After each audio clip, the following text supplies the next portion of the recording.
Olá, aqui é o Anderson de novo.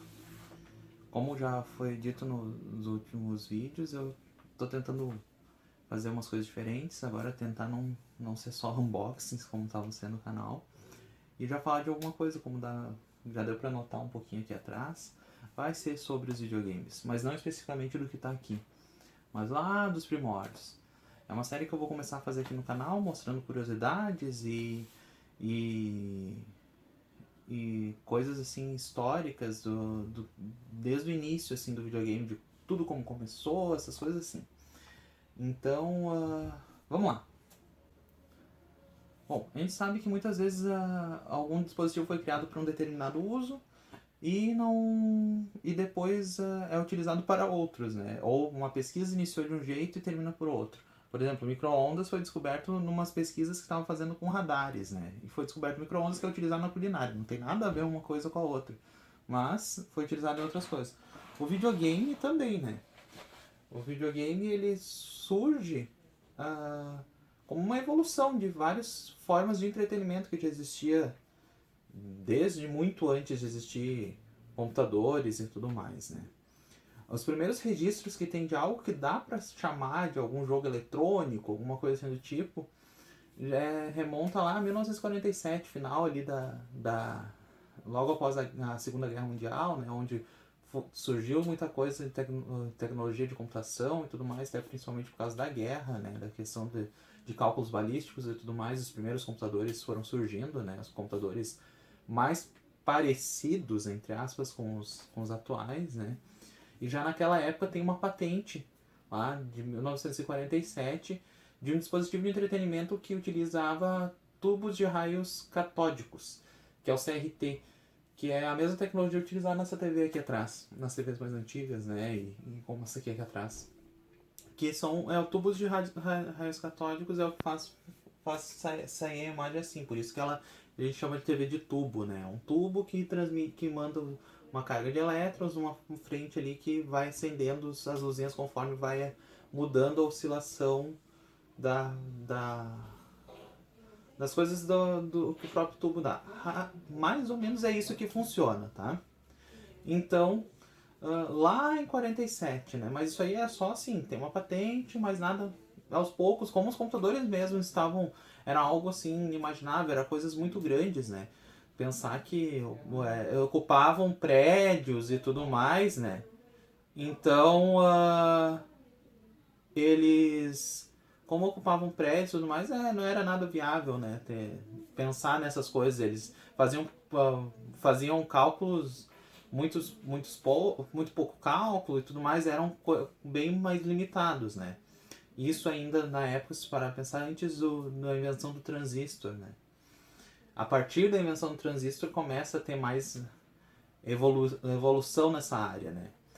Então, já lá em 51, já foi criado um jogo que tem registro, o nome dele é Nimrod, e ele é baseado num jogo chinês que utiliza um jogo de matemática. E foi o primeiro assim que nós temos registros assim mesmo de ser um jogo mesmo, que para duas pessoas usarem, né? 52 tem outros tipos de jogos que nem o OXO, que é um jogo que é o jogo da velha, né? Só que no nome do jogo ele colocou OXO, que é como a gente marca, né, o jogo da velha, né? Ou como eles lá nos Estados Unidos chamam de Tic-Tac-Toe, se eu não me engano. Uh, e um outro jogo que foi encomendado pelo exército americano, que era para simular um conflito com a União Soviética, né? Que é Guerra Fria, né? Essa época de Guerra Fria. Então, um dos jogos foi já pensando num tipo de simulação, já naquela época, né?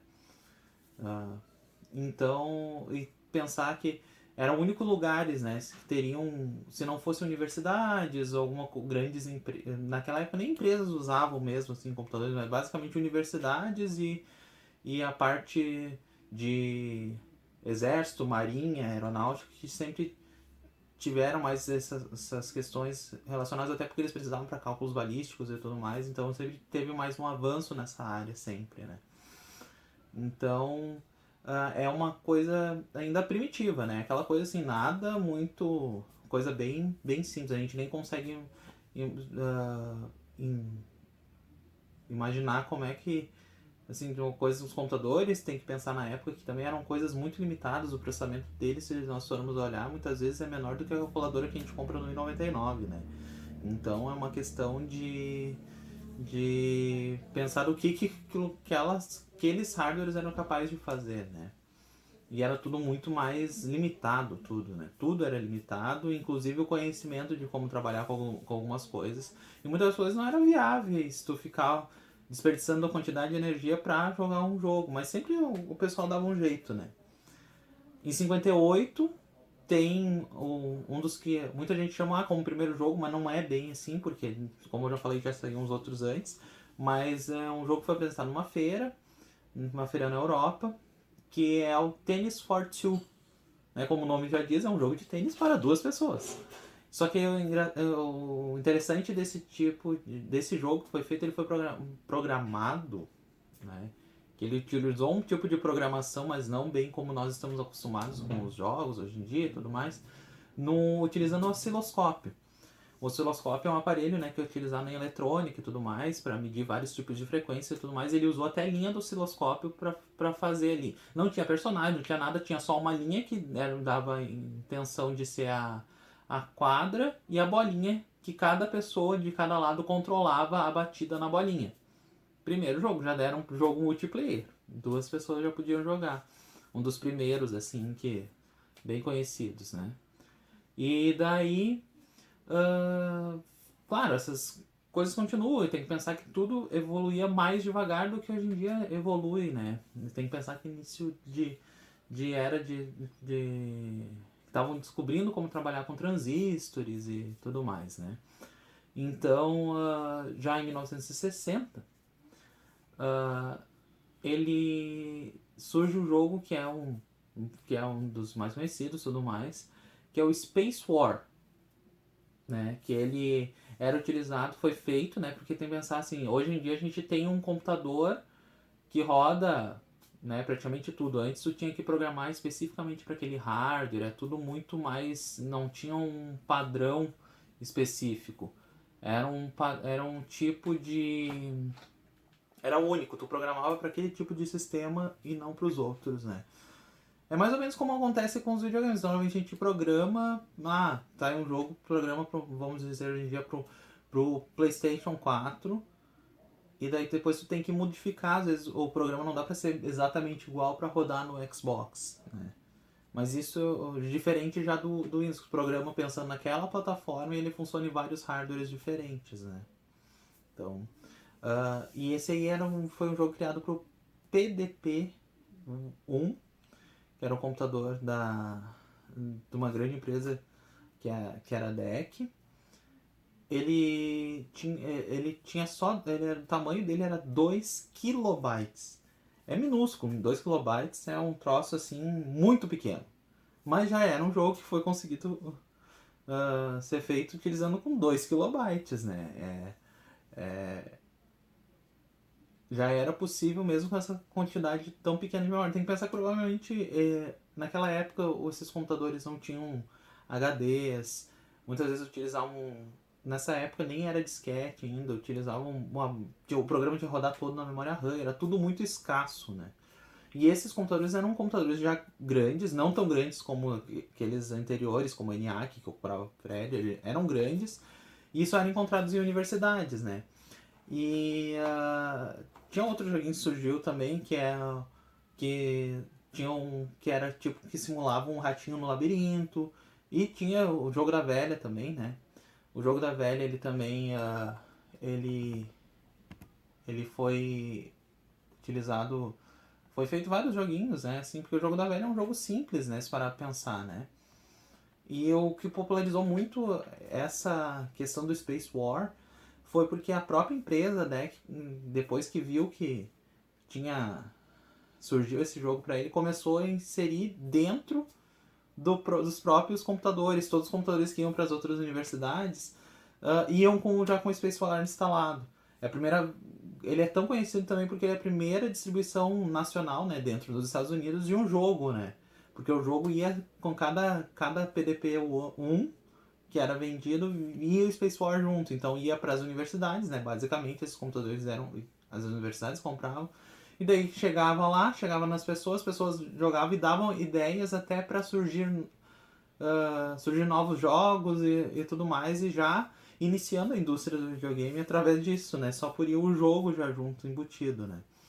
Então é legal pensar que já lá em 1960 já começou a surgir o esboço do que a gente vê hoje em dia, né? Que é uma indústria milionária, né? Que faz mais dinheiro do que os filmes de Hollywood, né?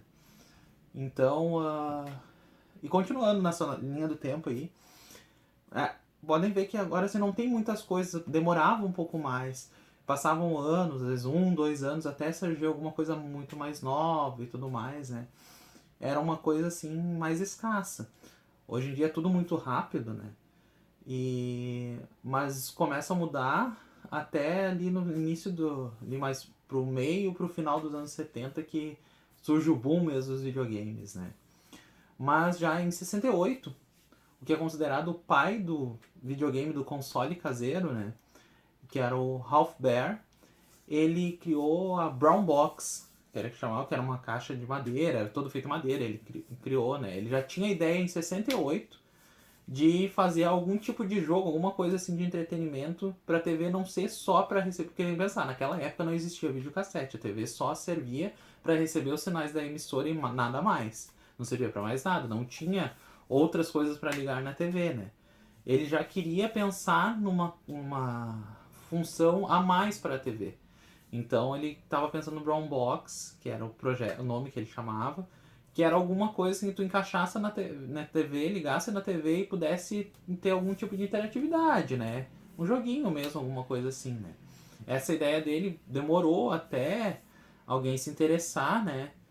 Só em 71 que a Magnavox se interessou no projeto, porque ele também trabalhava na indústria de TVs. A Magnavox era uma subsidiária da Philips, lá nos Estados Unidos, né? Então, ela trabalhava com TVs, equipamentos desse tipo. Ela se interessou na ideia, mas aí em 72 que foi sair o primeiro Odyssey, né? O Odyssey é considerado o primeiro console caseiro da história. É o primeiro videogame que tu levou para casa, né? Que tu podia levar para casa. Ele é extremamente simples, porque ele vinha com 2 controles, né? Tinha que tu mudava a posição vertical e horizontal, e eram 2 quadradinhos na tela, para cada jogador, né? E ele vinha com 12 jogos, né? Que não era bem assim jogos, ele vinha tipo num cartuchinho. Só que conforme tu conectava aquilo ali, ele mudava a função de cada uma dos quadradinhos, né? Podia ser que tu colocasse um lá, ele ia fazer com que aquele quadradinho sempre ficasse para cima e para baixo, para cima e para baixo. E o outro deveria fazer um outro movimento. Ele mudava isso, só mudava os quadradinhos, não tinha cenário, não tinha nada. Mas aí para contornar isso, eles mandavam junto tudo na caixa, vinha uns plásticos que tu colocava por cima da TV, né? Eu vou colocar algumas imagens também aí, que eu encontrar na internet. Colocava por cima da TV para ser o cenário, né? Já que era uma limitação, não tinha como fazer o cenário, colocava por cima da TV, daí grudava por estática, né? Porque essas TVs aqui geram eletricidade estática, né? Então tu colocava por cima da TV e jogava ali, mostrava. E vinha mais tabuleiros, dependendo do jogo, vinha com cartinhas para ter mais interação no jogo. E vinha um rifle. Enquanto nos videogames, né, você já deve ter visto no videogame mais novo, tipo assim, Nintendinho, no Master System vinha uma pistolinha, alguma coisa assim, ou até nos Polystation da vida, assim, que tem nos camelô, vinha uma pistolinha, nesse vinha um rifle mesmo. E é basicamente a mesma tecnologia que era usada nessas pistolas mais modernas, né? Que é aquela pistolinha de luz, e ela já tinha alguns jogos que tu podia utilizar aquilo ali com a pistola. Tu ligava no videogame e podia jogar. Tinha alguns jogos que tu usava aquela pistolinha. Isso, lembrando de novo, lá em 72. E vinha várias coisas. Claro, ele não foi um sucesso de venda, não, ele era bem limitado, né, comparado com qualquer outra coisa assim, né, na época, mas fez um relativo sucesso, né. Foi pouco, mas ele chegou a vender razoavelmente, né. Daí em 71 surge, né, eu já falei em 72, mas em 71 já surge um nome que é importantíssimo para a indústria do videogame, que é o Nolan Bushnell. Ele foi o criador, fundador, não só ele, né, sozinho, mas ele foi o fundador da Atari. Isso antes da Atari, em 71, ele conseguiu adaptar o Space War, né, pegar aquela ideia do Space War, que era um jogo assim de mísseis e tudo mais, para uma máquina, né, para aquela máquina, como o computador, aquele jogo era feito para os PDP-1 e eles não rodava em outros lugares. Ele teve que fazer uma máquina que conseguisse rodar aquilo lá e específico só para aquilo. Ali surgiu os arcades, né? Ele também se baseou na ideia dos pinballs, dos fliperamas, né? Que no Brasil continua sendo chamado de fliperama os dois tipos. Mas lá daí tinha os pinballs, que eram aquelas mesas que, né, não existe ainda, né? Que daí vem com a bolinha e tu mexia em algumas teclas e mexia naquele gabinete todo bonito e cheio de luzes e tudo mais. Ele pensou na mesma ideia para fazer essa adaptação para esse jogo. Daí surge o primeiro arcade, vamos dizer assim. Primeira máquina de arcade, que daí tu fazia ou fliperama, né? Colocava ali as coisas, era específica para esse jogo, né? Então tu colocaria já ideia de tu pagar para te jogar um pouco daquele jogo, né? Mas isso aí até não fez assim um tremendo sucesso.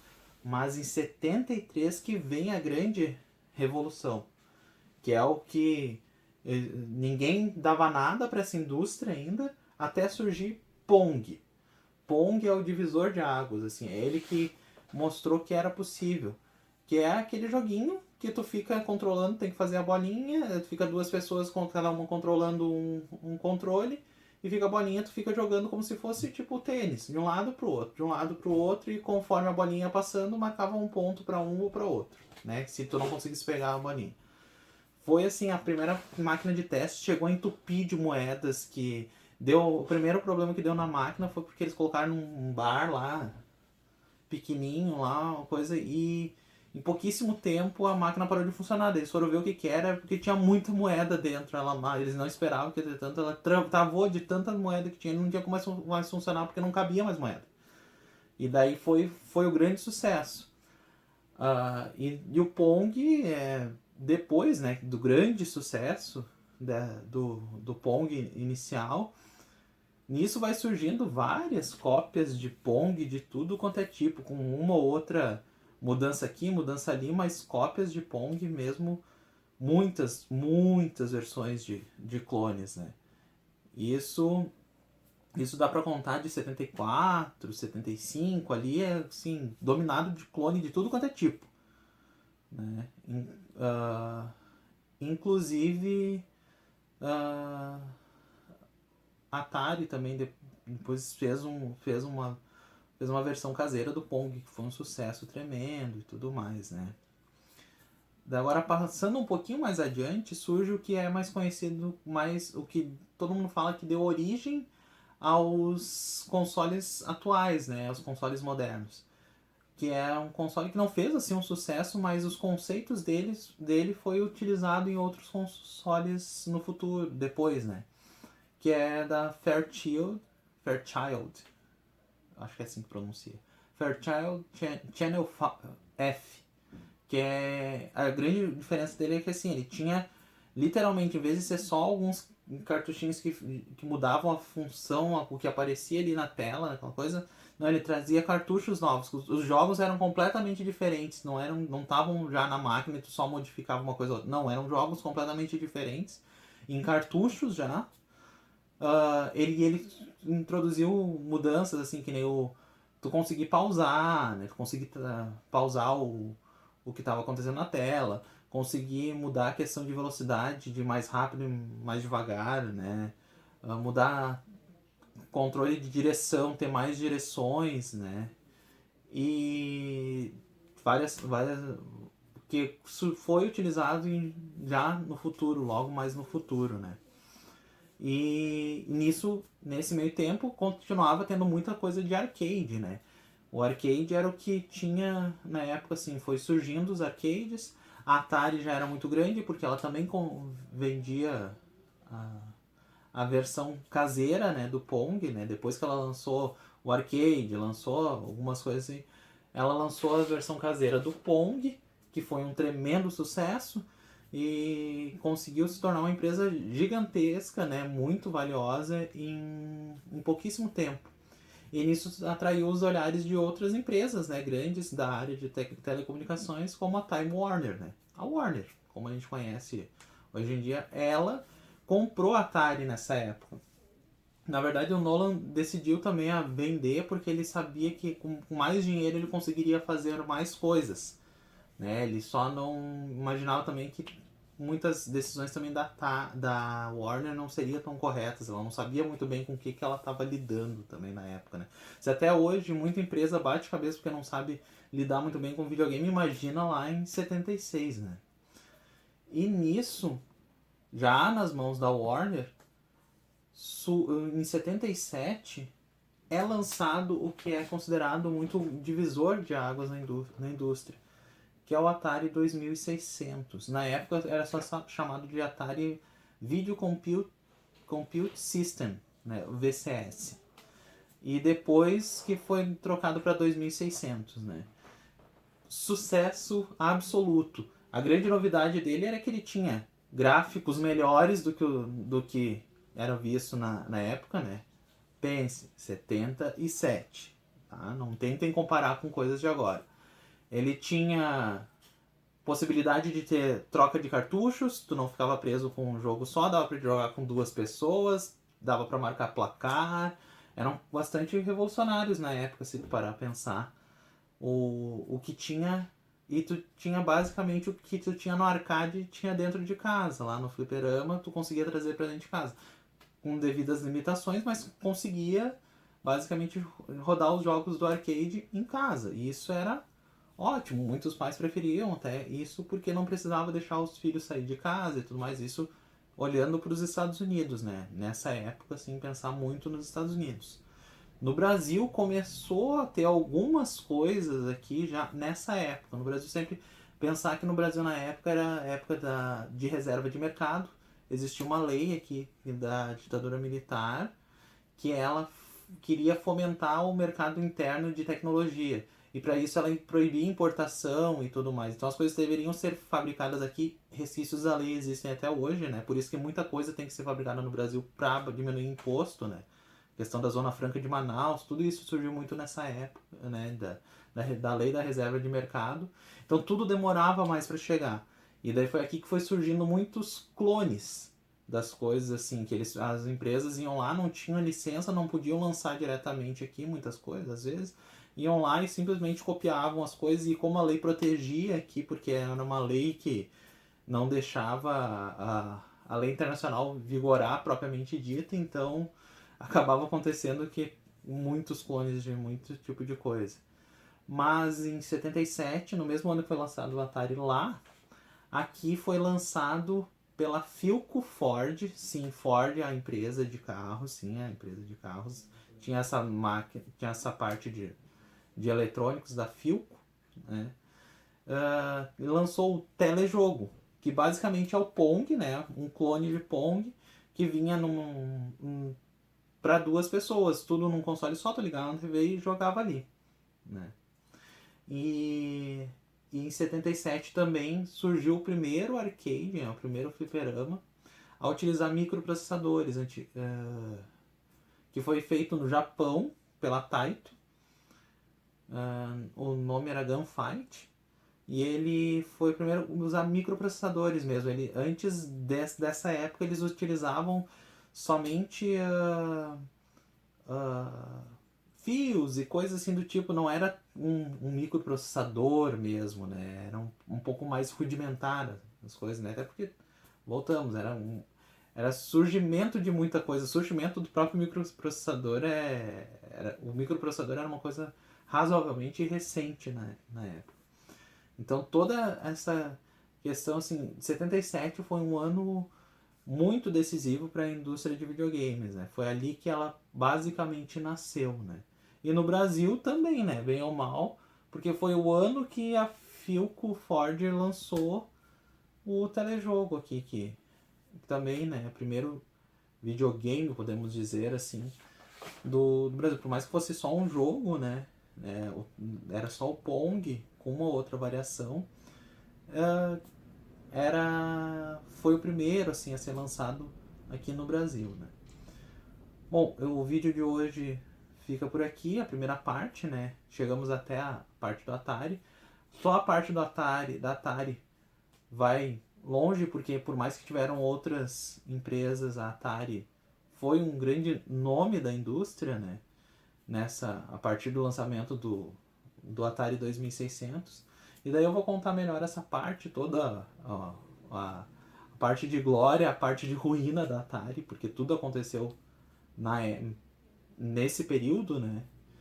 E depois já entrando na geração ali 8 bits, que a gente chama ali do Nintendinho, Master System, outras coisas e assim, pra quando a indústria começa a amadurecer mais, né? Então, daí com mais curiosidades, algumas coisas. Então, se gostou, dá um joinha no vídeo, comenta aí embaixo sugestões, dicas, até falando às vezes se eu falei alguma coisa, me confundi com alguma coisa, comenta, deixa um comentário, quero saber o que vocês estão pensando dos vídeos. E se inscreva, né, no canal, marca o sininho, porque às vezes o YouTube não mostra as notificações, mesmo marcando o sininho, às vezes ele não mostra as notificações, mas marca o sininho que daí mostra, é mais fácil de mostrar as notificações de quando sair um vídeo novo, até para não perder a sequência, né, dessa história dos videogames. Então, nos vemos na próxima. Falou!